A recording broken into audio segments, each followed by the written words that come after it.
Budaya merupakan cerminan bangsa yang patut dilestarikan.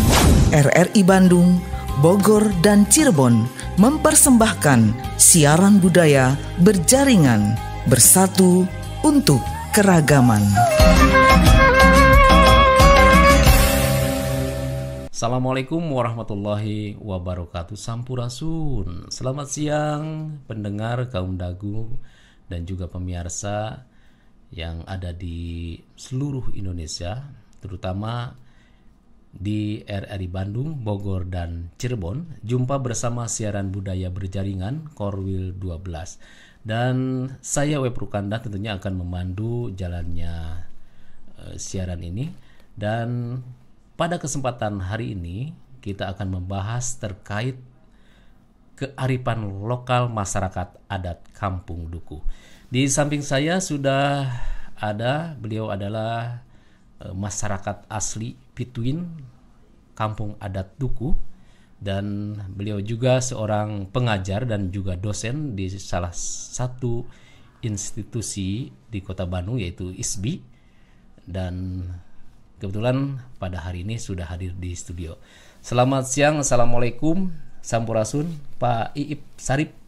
Selamat siang, Waalaikumsalam warahmatullahi wabarakatuh. Sampurasun. Rampes. Kabar sehat hari ini? Alhamdulillah, saya pangesto hibar.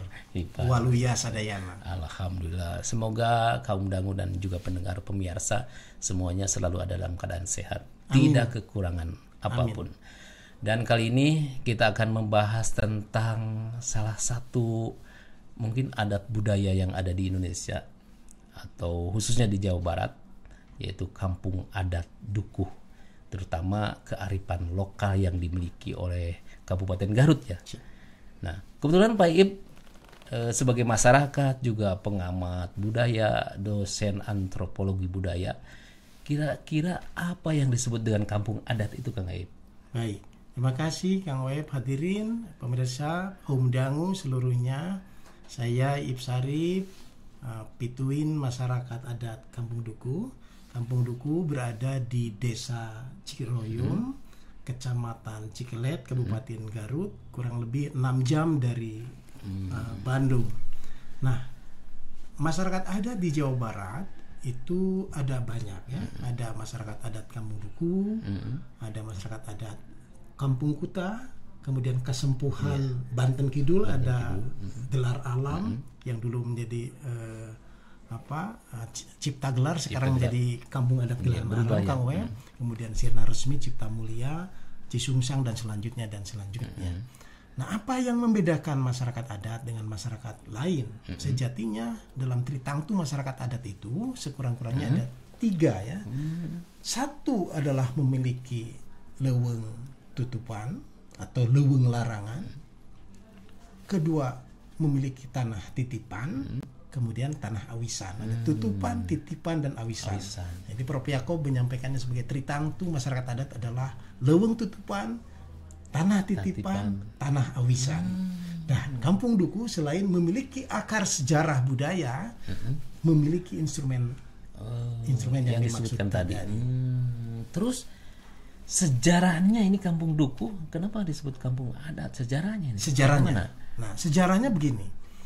Memang kita pun sedang terus mengikhtiarkan proses check and recheck tentang akurasi data kesejarahan, karena berbicara sejarah tentu harus ada kaidah akademik yang bisa kita terima.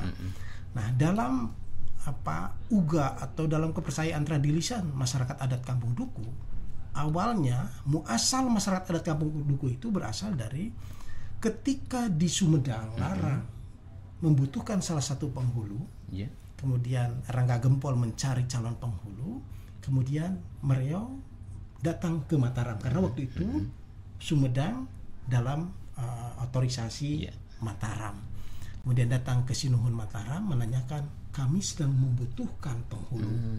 Dari Mataram menyampaikan, tidak usah jauh-jauh ke Mataram, karena di wilayah pedesaan di Sumedang itu sudah ada yang berilmu tinggi. Kemudian singkat cerita ditemukanlah salah satu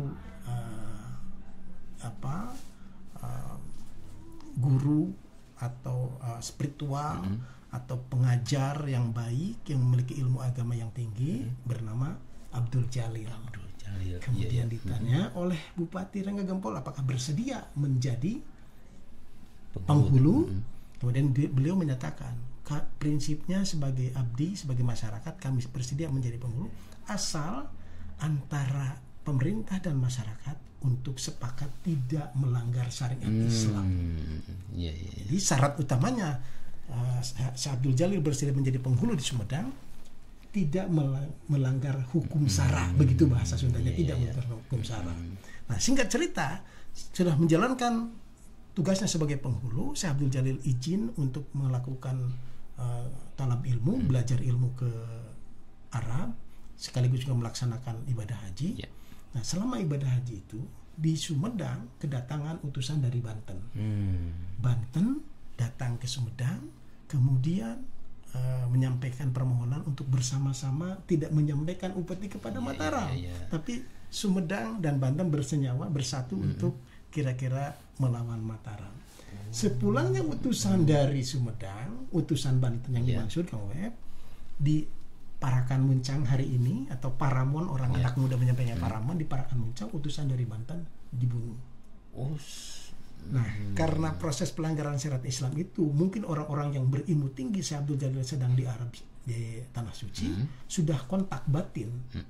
Jadi beliau sampai menyatakan, kami tidak akan kembali.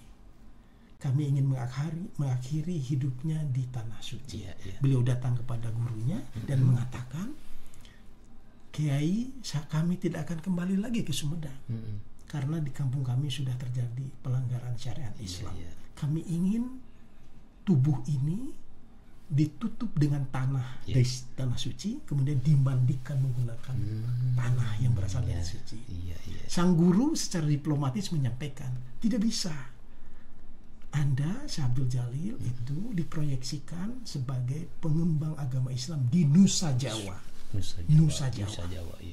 Maka kalau Anda ingin dimandikan dengan air ini, ditutup dengan tanah ini, bawalah airnya, bawalah tanahnya.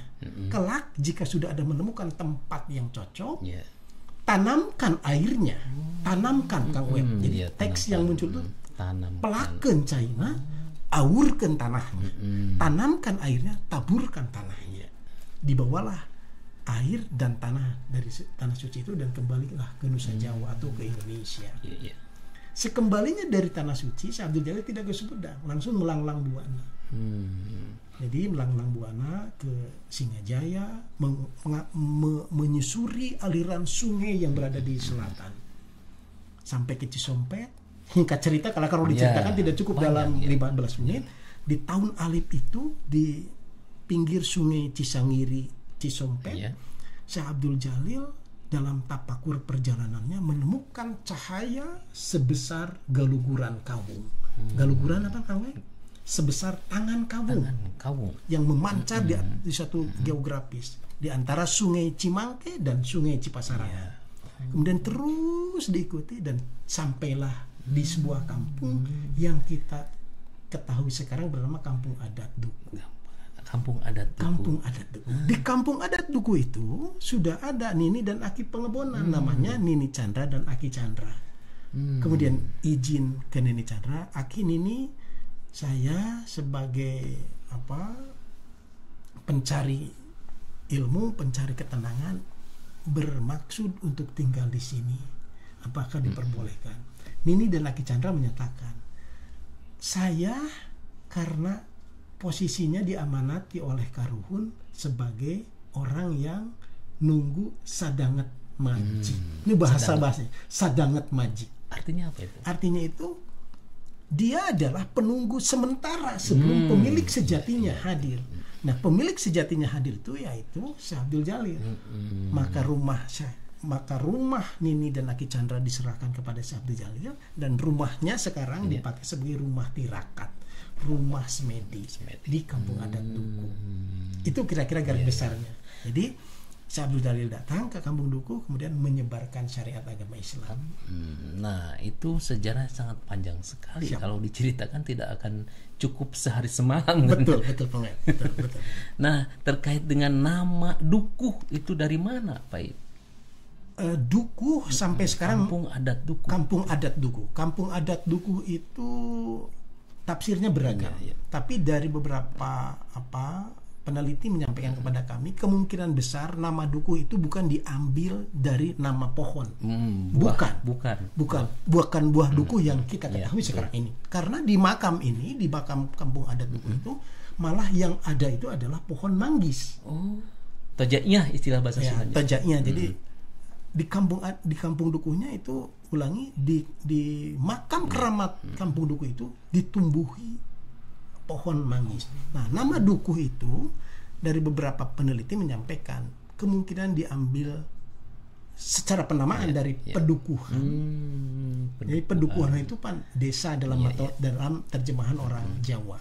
Karena memang pengembang Islam di Kampung Dukuh itu memang masih berelasi dengan kebudayaan Jawa. Jadi beberapa pengantar untuk menerjemahkan kitab dan selanjutnya itu juga masih menggunakan bahasa Jawa. Jadi pedukuhan itu mungkin ya dukuh.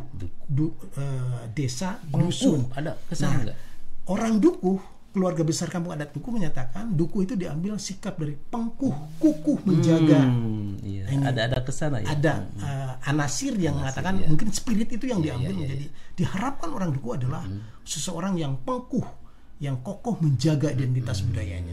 Itu mungkin kenapa disebut Dukuh. Ternyata pemirsa juga pendengar kaum dangu dimanapun Anda berada, Kampung Dukuh teh bukan sebuah kampung yang ada dukuh. Bukan, bahkan tidak ada pohon dukuh. Tidak ada pohon dukuh. Nah, ini keunikan tersendiri. Sebelum kita menginjak ke pertanyaan selanjutnya terkait keunikan nih, satu lagi ya. Keunikan ada di Kampung Dukuh itu apa sih? Banyak keunikan sesuai Undang-Undang 5 tahun 2017 tentang objek pemajuan kebudayaan ya. Ada bahasa, kemudian ada tradisi lisan, ada manuskrip, ada kuliner, ada teknologi masyarakat, ada pengetahuan masyarakat dan selanjutnya. Jadi dari pemetaan yang dilakukan oleh Direktorat Kepercayaan terhadap Tuhan Yang Maha Esa dan masyarakat adat, 10 objek pemajuan di Kampung Adat Dukuh itu semuanya ada. Manuskrip tentang babat sejarah Kampung Dukuhnya ada. Bahasanya, bahasa di Kampung Adat Dukuh itu bahasa Wongkonnya Sunda. Tapi untuk ngaji dan selanjutnya itu masih menggunakan bahasa Jawa. Untuk pengantar jaroh itu menggunakan bahasa Jawa juga, bahasa. Kemudian bahasa ada yang verbal, ada non verbal. Yang juga unik untuk diteliti pada rekan-rekan hadirin dan para mahasiswa, para peneliti. Itu juga ada bahasa yang khusus disampaikan secara isyarat, menggunakan ritmis kohkol. Bahasa isyarat.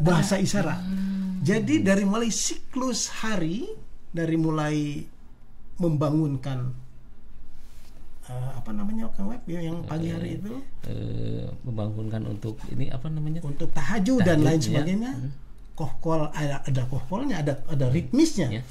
Kemudian ada kohkol kematian, ada kohkol kebakaran, ada kohkol pengumuman untuk kerjasama, ada juga kohkol untuk penanda waktu salah. Sebelum kita lanjutkan ini menarik sekali.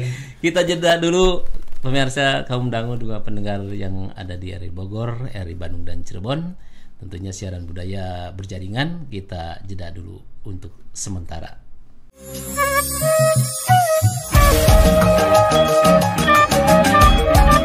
Anda tengah mendengarkan siaran budaya berjaringan RRI Bandung, Bogor, dan Cirebon.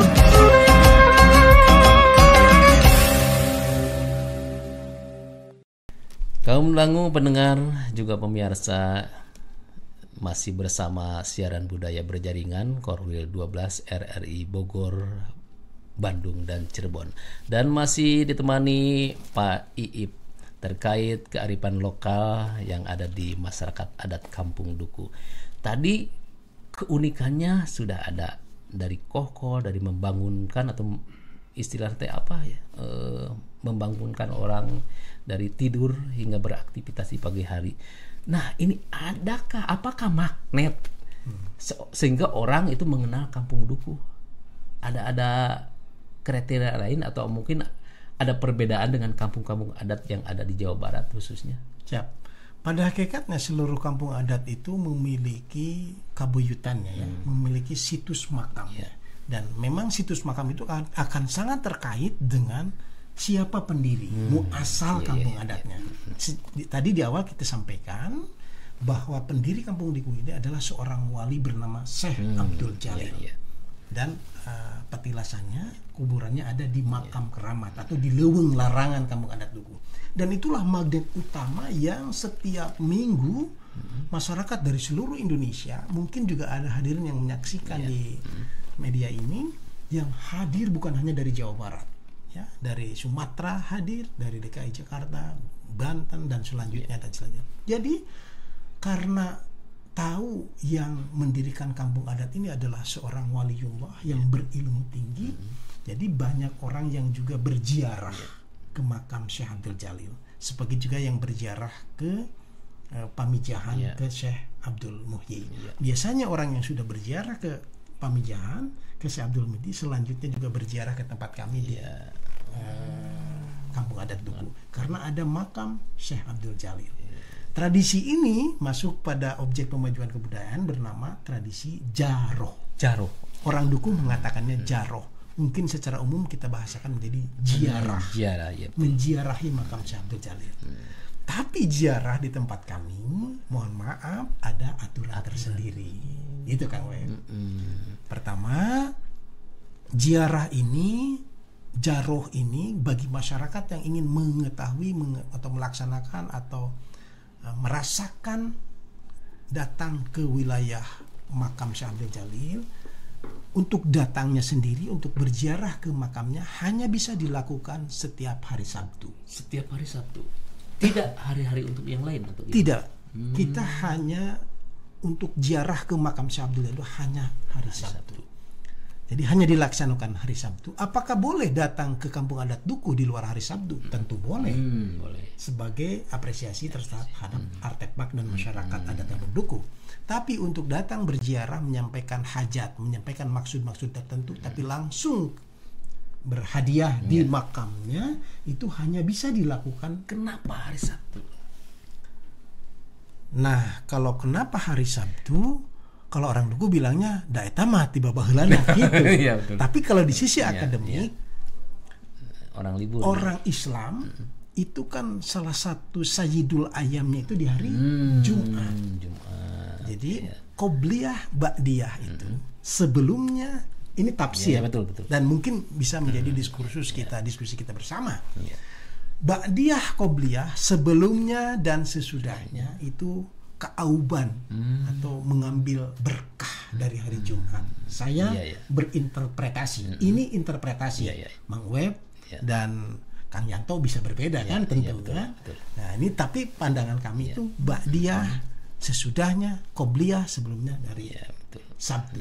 Siapa lagi yang boleh berziarah? Tentu. Nah, siapa saja kira-kira yang karena aturan ini sangat ketat sekali. Jadi pertama, mohon maaf, pegawai negeri, PNS, nggak boleh. Pegawai pemerintah, pegawai negeri, pegawai pemerintah, pegawai negeri tidak boleh.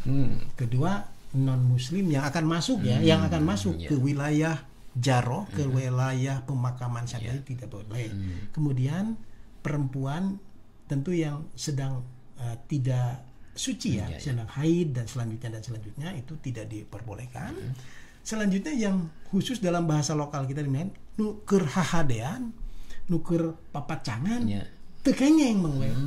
Tidak boleh. Lagi pacaran tidak boleh. Yang sedang papacangan. Kalau papacangan itu kan satu tahap setelah pacaran. Betul. Atau khitbah dalam tunangan lah. Atau tunangan dalam bahasa kita. Tidak boleh. Jadi siapa yang boleh? Seluruh yang tidak termasuk kena larangan dimaksud.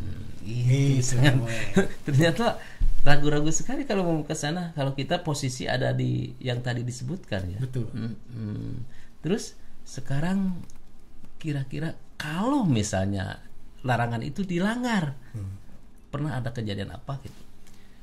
Larangan itu kaitannya akan aturan maksudnya aturan. Ya, itu dilarang. larangan terhadap aturan itu akan terkoneksi langsung dengan pribadi. Dan itu terkait dengan sugestivitas. Iya. Jadi dahulu memang kami juga mendengar cerita orang tua dulu. Biasanya yang melanggar itu ada 2 kategori. Iya. Dia yang sudah tahu tapi melanggar. Itu ya. biasanya Berdegong itu kena kumamala. Ya. Apa mamala bahasa Indonesianya ya? Mamala. Karena oleh dampak dari itu, kena akibatnya. Tapi juga ada yang melanggar tapi dia tidak tahu. Nah, saya kira itu tentu lebih ringan kondisi Kayak psikologis. kita berpuasa lupa gitu. Nah, itu kan ada ruh, Ada ruh. semacam keringanan. Keringanan. Nah, jadi dahulu itu duku itu sejatinya kan sampai sekarang Kang Web, seluruh duku dalam itu, baik rumahnya, baik aturan hidupnya itu harus sederhana. Jadi bahkan keur urang dukuh mah ceritaan kolotnya dina tradisi lisannya. Keur urang dukuh mah jangankan yang haram, yang halal pun masih dipilihan. Karena pendiri kampung duku adalah seorang tasawuf bernama Syekh Abdul Jalil. Saking keramatnya itu. Saking waroknya, saking pengaruhnya besar. Waro itu saking hati-hati. Dia seorang hati-hati. Jadi memang orang-orang yang berada di duku dalam itu sejatinya adalah orang-orang yang terpilih, yang dimudahkan oleh Tuhan, oleh Allah Subhanahu wa taala untuk menjaga hidupnya. Rumahnya di duku dalam semuanya seperti rumah adat pada umumnya, tidak menggunakan aliran listrik. Kemudian rumahnya panggung, dengan tata cara pembuatan rumah juga memiliki kaidah tertentu. Saya sampaikan di momentum yang baik ini bahwa rumah adat kampung duku itu seluruhnya itu tidak boleh menggunakan kayu yang digergaji. Jadi harus papasan. Maksud papasan itu papasan itu proses pemilihan pembuatannya itu harus dipilih kayu yang memang efektif. Kalau orang, apa yang membedakan orang duku sama orang modern hari ini? Orang adat pada umumnya itu orang mengelola alamnya secara arif. Berbeda dengan cara orang modern. Orang modern itu menggunakan alam semaksimal mungkin. Kada demes. Nah, orang duku membuat rumah itu memilih bahan. Kalau bahannya misalnya ukurannya 15x15, dia memilih log kayunya itu mungkin yang besarnya kurang lebih 17 atau 20. Sehingga dipapas, dibalincong zaman dahulu itu. Balincong. Kenapa? Karena mungkin kalau kita rasionalisasikan, berapa oksigen yang dihasilkan dari pohon sebesar kerbau? Iya betul. Jadi kalau kita membuat rumah sesederhana mungkin dipapas. Jadi saya kira orang disesuaikan mungkin dengan kebutuhan. Disesuaikan dengan kebutuhan. Tidak ada gergajian. Kita tidak mengenal kayu gergajian. Pakemnya membuat rumah. Ada panggung, palupuh, kemudian bilik, kemudian ijuk. Masih ada ijuk. Ijuknya ada karena ijuknya kita menghasilkan dari tanaman aren ya. Aren. Asli.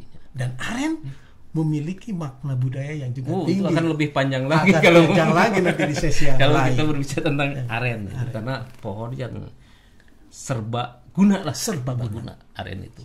Baik, itu teh namanya teh akarnya, batangnya, daun, air niranya, daunnya daun kawung. Berbahagia sekali orang kalau seperti pohon aren. Ya, dia memiliki kemanfaatan yang seluas-luasnya. Terus ada kampung dukuh luar atau kampung dukuh dalam, yang membedakan itu apa, Pak Ib? Kampung dukuh luar itu semuanya berasal dari kampung dukuh dalam. Karena geografis dukuh dalam itu qadarullah sudah ditentukan oleh Allah Subhanahu wa taala. Itu geografisnya memang terasering, lahannya cukup terbatas dan diapit ya secara geografis besar. Mana kampung duku itu? Dalam uga kampung duku disebutkan dibatasi oleh Toya Cipasarangan dan Toya Cimangke. Air sungai Cipasarangan dan sungai Cimangke. Jadi tengah-tengah gitu. Di tengah-tengah. Jadi pada umumnya Kabuyutan itu menurut Prof. Yaakob memang dia akan berada diapit oleh dua sungai besar. Dan kalau masuk ke kampung duku, masuknya pun dibatasi oleh sungai kecil atau orang Sunda menyatakan itu jangan lebak.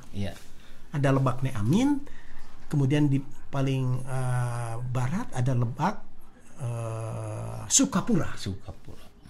Apa kampung dukuh luar itu adalah kampung dukuh yang secara geografis menempel, tidak berbeda dengan Baduy Jero dan Baduy luar.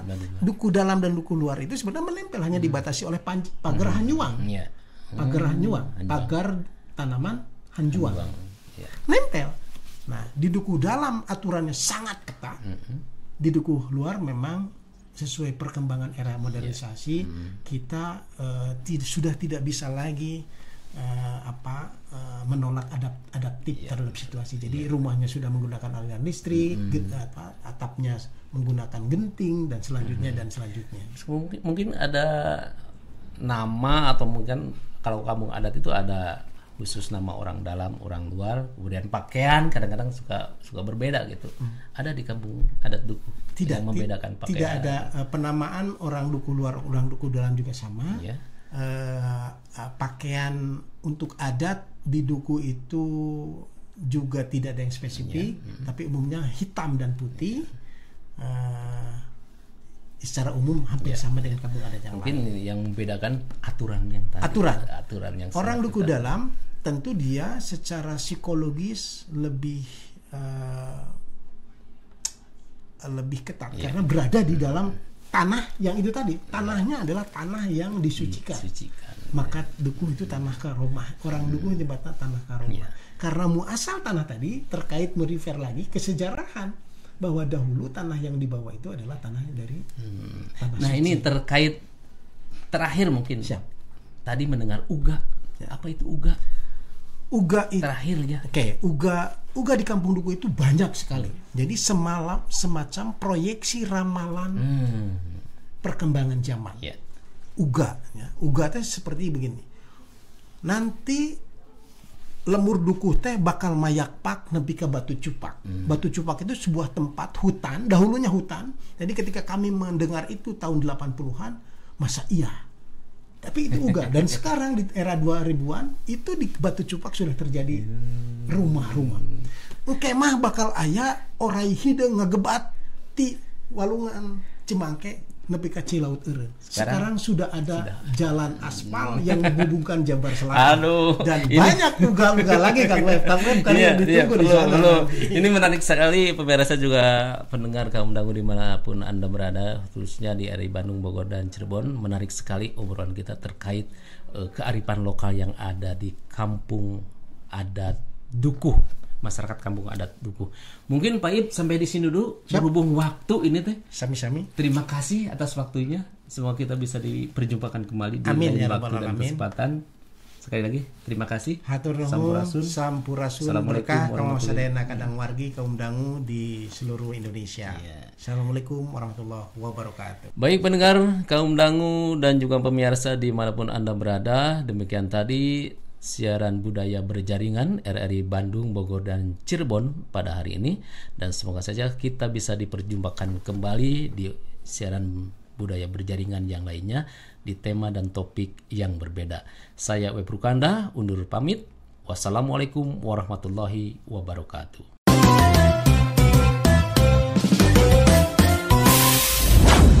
Demikian siaran budaya berjaringan RRI Bandung, Bogor, dan Cirebon.